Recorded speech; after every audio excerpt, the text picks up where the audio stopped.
अगर हम अपनी ज़िंदगी में बहुत ज़्यादा लॉजिकल हैं या हमारे कम्युनिकेशन स्किल्स बहुत ज़्यादा स्ट्रॉन्ग है, हमारा हर डिसीजन क्लैरिटी और लॉजिक से भरा होता है और हमारी जो स्पीच है वो बहुत ज़्यादा पर्सुएसिव होती है, तो समझ लीजिए कि आपका मर्क्यूरी बहुत ज़्यादा स्ट्रॉन्ग है।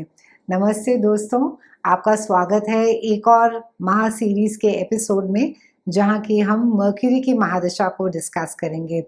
मर्क्यूरी 17 साल तक ट्रांजिट करते हैं और कुछ सिंपल विजुअल क्यूज़ देख लेते हैं कि हम कैसे रिकग्नाइज़ कर सकते हैं जिनका मर्क्यूरी या तो बहुत स्ट्रॉन्ग हो या वो मर्क्यूरी महादशा में उनका जन्म हुआ हो, और या ये भी हो सकता है कि उनके अभी करंटली मर्क्यूरी ट्रांजिट या उनकी मर्क्यूरी महादशा चल रही हो। ऐसे लोगों का कम्युनिकेशन स्किल्स बहुत ज़्यादा स्ट्रॉन्ग होते हैं, बातों में बहुत तेज़ होते हैं, बहुत ही पर्सुएसिव होते हैं। चाहे आपका मन किसी और चीज़ पे हो, मगर ये आपको किसी न किसी तरह से कन्विंस करा लेते हैं और आपका माइंड चेंज करवा लेते हैं। ये हमेशा मल्टीटास्क करते रहते हैं। सेम टाइम पे अपना लैपटॉप पे काम करेंगे, उसी टाइम पे अपना फ़ोन भी चेक करेंगे, उस टाइम पे ये टीवी भी देख सकते हैं। तो आप जान सकते हैं कि ऐसे लोगों का मर्क्यूरी बहुत ज़्यादा ट्रांजिट है या वो मर्क्यूरी महादशा के अंतर्गत हैं। ये बहुत ज़्यादा क्विक लर्नर्स भी होते हैं, नई चीज़ों को बहुत जल्दी एडॉप्ट कर लेते हैं, नई टेक्नोलॉजी को बहुत जल्दी ग्रैस्प कर लेते हैं, इनको बहुत ज़्यादा इंटरेस्ट रहता है नई चीज़ों में, नई लैंग्वेजेज़ में, टेक्नोलॉजी में बहुत ज़्यादा ये इंटरेस्ट रखते हैं, एक नेचुरल इंटरेस्ट होता है।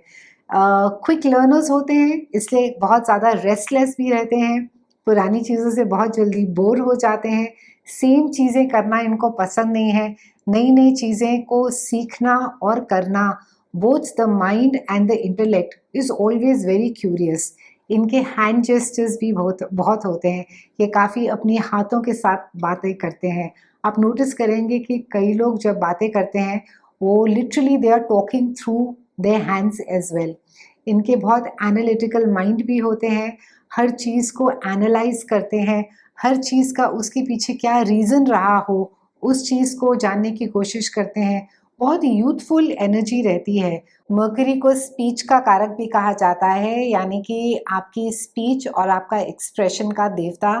तो अगर आपकी अननेसेसरीली दुश्मनी होती है स्पीच की वजह से और आपको लगता है कि आप चाहते हैं कि लोग आपसे और ज़्यादा क्लोज़ हों या आपका फ्रेंड सर्कल या आपका फैमिली आपसे प्यार से रहें, तो अपनी सबसे पहले अपनी स्पीच को करेक्ट कीजिए। इस चीज़ को आप करेक्ट करेंगे तो आप जो भी दान दे रहे हैं, जो भी पूजा दे रहे हैं, वो और ज़्यादा बेनिफिशियरी होगी। मैं अपने हर वीडियो में यही चीज़ बार-बार रिपीट करती हूँ कि दान पुण्य बहुत अच्छा है, उसकी अपनी जगह है, मगर जब तक हम लोग प्लैनेटरीली, बिहेवियरली ये चीज़ें नहीं चेंज करें, उन चीज़ों का ना बराबर फ़र्क होता है। तो अगर आप और अच्छे से लविंगली बात करना स्टार्ट करें, ख़ासकर जिन लोगों के साथ डिस्टेंस है या कड़वाहट है, तो आप देखेंगे अपने आप वो रिलेशनशिप्स रिपेयर हो जाएँगे और आपका मर्क्यूरी स्ट्रॉन्ग हो जाएगा आपके चार्ट में। नेटवर्किंग प्रोज़ होते हैं ये, उनका नेटवर्किंग सर्कल काफ़ी बड़ा रहता है। आप काफ़ी देखेंगे काफ़ी बार कि जो लोग पीआर विज़ होते हैं या जो पीआर जिनका बहुत ज़्यादा स्ट्रॉन्ग होता है, उनका मर्क्यूरी भी बहुत ज़्यादा स्ट्रॉन्ग होता है। इनके बहुत कम दुश्मन होते हैं, दुश्मन मैं बोलूँगी कि ये बहुत जल्दी अगर किसी से लड़ाई कर लेते हैं, तो उनको बहुत जल्दी फुसला भी लेते हैं। मर्क्यूरी 17 साल का स्मार्टनेस का फ़ेज़ होता है। ये ऑफ़ कोर्स डिपेंडिंग कि आपके बाकी के प्लैनेट्स इसके साथ कैसे कनेक्टेड हैं, मर्क्यूरी या बुध के साथ। तो थोड़े से इसके अब पॉज़िटिव हम लोग इफ़ेक्ट्स देख लेते हैं। आपकी कम्युनिकेशन स्किल्स बहुत अच्छी होती हैं, आपका एक्सप्रेशन बहुत अच्छा होता है, आप बहुत अच्छे लर्नर्स होते हैं, बहुत अच्छा लिख सकते हैं, बहुत अच्छा बोल सकते हैं, आप नेचुरली इंटेलिजेंट होते हैं, आपका लर्निंग पावर बहुत ज़्यादा स्ट्रॉन्ग होता है। बिज़नेस या करियर में आपका finance, stock market, teaching, writing, IT और जो भी कम्युनिकेशन जॉब्स हो या मैं बोलूँगी अगर क्लाइंट फेसिंग जॉब्स भी हों, ये आपके लिए बहुत ज़्यादा अच्छी होती हैं। फाइनेंशियल गेन्स नॉर्मली आपके लिए इन्वेस्टमेंट्स के थ्रू आता है और फाइनेंशियल प्लानिंग में भी ये काफ़ी माहिर होते हैं। इनके थोड़े से नेगेटिव इम्पैक्ट्स भी देख लेते हैं। तो अगर आपका बुध या मर्करी या तो खराब है, डिबिलिटेटेड है, या यहाँ पे शत्रु ग्रह साथ में बैठे हैं, या अगर रेट्रोग्रेड भी है, वक्री में भी है, तो या तो ओवर थिंकिंग की बहुत ज़्यादा आपको आदत है, स्ट्रेस बहुत ज़्यादा आप ले लेते हैं, बहुत ज़्यादा सोचने की आदत है, कम्युनिकेशन इश्यूज रहेंगे। नॉर्मली आपकी खुद की स्पीच ही आपकी दुश्मन बन जाएगी।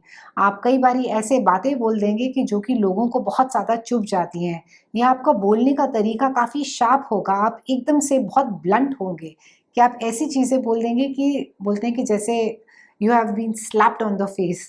तो आपकी स्पीच, और चाहे उसके पीछे आपका इंटेंशन ऐसा ना रहा हो, मगर आपकी खुद की स्पीच आपकी सबसे बड़ी दुश्मन रहेगी। और अगर आप यदि रेट्रोग्रेड, मर्क्यूरी रेट्रोग्रेड के दौरान पैदा हुए हैं, तो एक परमानेंट सॉर्ट ऑफ फीचर होता है आपके चार्ट में कि ये ऐसा ही रहता है। आपको बहुत ही अनलेस एंड अनटिल आप कॉन्शियसली प्रैक्टिस करें कि अपनी स्पीच को थोड़ा सा जेंटल करें, थोड़ा सा अच्छे से आप प्रैक्टिस करें कि हार्शली ना बात करें या ब्लंटली ना बोलें। अगर आप कॉन्शियसली प्रैक्टिस नहीं करें तो आपको काफ़ी इसके रिलेशनशिप्स में काफ़ी तकलीफ देती हैं। इनडिसाइसिव रहना, डिसीजन नहीं लेना कभी, और रादर क्लियर डिसीजन नहीं ले पाना। हेल्थ में भी कई बारी आप देखेंगे नेगेटिव इम्पैक्ट में कि स्किन एलर्जीज रहेंगी, नर्वस सिस्टम इश्यूज रहेंगे, बहुत ज़्यादा घबराहट होना, या मेंटली कॉन्स्टेंटली टेंशन में रहना, सोचते रहना कि कुछ ख़राब हो जाएगा, या स्पीच डिसऑर्डर्स भी कई बारी रहते हैं। काफ़ी स्टैमरिंग जिनको होती है वो भी देखा गया है कि यहाँ पे मर्करी या तो रेट्रोग्रेड थे या डिबिलिटेटेड हैं इस वक्त। फाइनेंशियल लॉसेस भी होते हैं अगर मर्करी ठीक से प्लेस नहीं हो आपके चार्ट में, गलत डिसीजन की वजह से या मैनिपुलेशन की वजह से बहुत जल्दी मैनिपुलेट भी हो जाते हैं इस वक्त लोग। रिलेशनशिप्स गैप्स, जैसे मैंने पहले आपको बताया कि मिसकम्युनिकेशन की वजह से आपकी रिलेशनशिप्स या दोस्ती या रिश्तों में काफ़ी डिस्टेंसेस आ जाते हैं। थोड़े से बेस्ट और वर्स्ट प्लानिटरी कॉम्बिनेशंस देख लेते हैं। अगर आपका मर्करी मून और वीनस के साथ में है तो ये क्रिएटिविटी, बैलेंस्ड इमोशंस और बहुत गुड लक लेकर आता है आपके लिए। अगर बुध सन के साथ में है, मर्करी और सन का कॉम्बिनेशन है, तो ये लीडरशिप लाता है, रिकग्निशन लाता है, आपको कॉन्फिडेंस ग्रो करता है। और अगर बुध जुपिटर के साथ में है, मर्करी और जुपिटर का कॉम्बिनेशन है, तो ये विजडम लाता है, लर्निंग लाता है, स्पिरिचुअल ग्रोथ और ज़्यादा इन्हांस करता है आपकी। अगर मर्करी मार्स और शनि या सैटर्न के साथ में है तो आर्ग्यूमेंट्स लाता है ये। बहुत अननेसेसरली आप देखेंगे ऐसे लोग इतनी बहस करेंगे अननेसेसरीली, मतलब कोई भी सिंपल चीज़ भी हो, अगर आपको सब्ज़ी खरीदनी हो उसके पीछे भी बहुत क्यों खरीदनी है, कैसे खरीदनी है, कहाँ खरीदनी है, कितने की खरीदनी है, एंडलेस बहस। तो इसमें भी आपका मर्करी काफ़ी डिबिलिटेटेड या ख़राब है, तो आर्ग्यूमेंट्स रहेंगी, स्ट्रेस रहेगा, हेल्थ इश्यूज़ रहेंगी। अगर आपका मर्करी और राहु और केतु के साथ में है तो कन्फ्यूजन बहुत लाता है, बहुत ओवर थिंकिंग लाता है, या अनएक्सपेक्टेड चेंजेस ला सकता है सडनली। अब थोड़े से बेस्ट कॉम्बिनेशंस देख लेते हैं मर्करी के साथ। पहले घर में अगर आपका मर्करी हो तो ये बहुत sharp mind, communication, attractive personality, very sharp people. अगर सेकंड में होता है तो ये वेल्थ, नेचुरल वेल्थ लेकर आता है कि आप ये इनहेरिट बहुत करते हैं वेल्थ, या आपका जो काम रहता है हमेशा वो हमेशा बहुत अच्छा आपको बहुत पैसे देता है आपको, it gives you a lot of wealth. आपकी फैमिली हार्मनी भी रहती है यहाँ पर। अगर चौथे घर में आपका मर्करी होता है तो आपका education, property, mother support is always there. आप हमेशा कुछ ना कुछ इनहेरिट करेंगे अपने पेरेंट्स से। अगर छठवें घर में है तो ये आप प्रॉब्लम सॉल्विंग में बहुत ज़्यादा तेज़ होंगे, बहुत कंपेटिटिव होंगे, मगर सर्विस ओरिएंटेड भी रहेंगे। अगर सातवें घर में है तो आपकी बिजनेस पार्टनरशिप्स बहुत ज़्यादा प्रोफेशनल और क्लीन और एथिकल डीलिंग में रहती है। आपकी मैरिज भी आप बहुत ज़्यादा आप रिस्पेक्ट करते हैं अपने मैरिज को, बहुत ऑनरेबल रहती हैं ऐसी रिलेशनशिप्स। मर्करी अगर तीसरे, आठवें, ninth house, 10th house, 11th या 12वें घर में अगर कमज़ोर हो तो यहाँ पे ये कन्फ्यूजन, लॉसेस या हेल्थ इश्यूज भी ला सकता है। थोड़ी सिंपल रेमेडीज़ देख लेते हैं मर्करी के लिए। एमरल्ड बहुत बढ़िया है, और आप इसको छोटी फिंगर में पहन सकते हैं गोल्ड के साथ।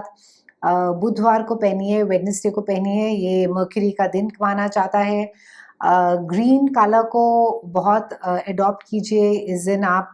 इनफैक्ट वेडनेसडे को अगर आप हरी मूंग की दाल डोनेट कर सकते हैं या हरा कपड़ा डोनेट कर सकते हैं, बहुत ज़्यादा प्लैनेट को पैसिफाई करता है ये। और ऑफ कोर्स अपनी डाइट में आप ये अडॉप्ट कर सकते हैं कि ग्रीन चीज़ों को ज़्यादा आप कंज्यूम करें। बुध मंत्र को यूज़ कर सकते हैं, हम ओम बुधाय नमः कह सकते हैं हर रोज़ आप 108 बार या 21 बार या 51 टाइम्स। भगवान विष्णु या गणेश जी की पूजा कर सकते हैं आप, उनकी स्पेशली आप वेडनेसडे को पूजा करेंगे तो बहुत फ़ायदा होता है। ओवर थिंकिंग से थोड़ा सा बचिए, थोड़ा अवॉइड कीजिए, मेडिटेशन प्रैक्टिस कीजिए ताकि आपका माइंड थोड़ा सा सेंटर्ड रहे, थोड़ा सा काम रहे और आप क्लियर डिसीजंस ले पाएँ। Stay honest, it's extremely important कि आप एथिकल रहें, शॉर्टकट्स मत ढूंढिए। मर्क्यूरी से बहुत ज़्यादा खराब प्रभाव पड़ता है, लॉन्ग रूट्स लेने पड़ते हैं उसको करेक्ट करने के लिए, और डिसऑनेस्टी से हमेशा ही मर्क्यूरी वीक होता है। तो झूठ कम बोलिए, और चुगली या गॉसिप तो बिल्कुल ही, even though it is a planet of communication, मगर उसके नेगेटिव साइड पे जितना आप कम करें या नहीं करें उतना आपके लिए बेटर होगा। विष्णु सहस्रनामा एक रामबाण है जिनका मर्क्यूरी वीक होता है या डिबिलिटेटेड है या रेट्रोग्रेड या वक्री में है।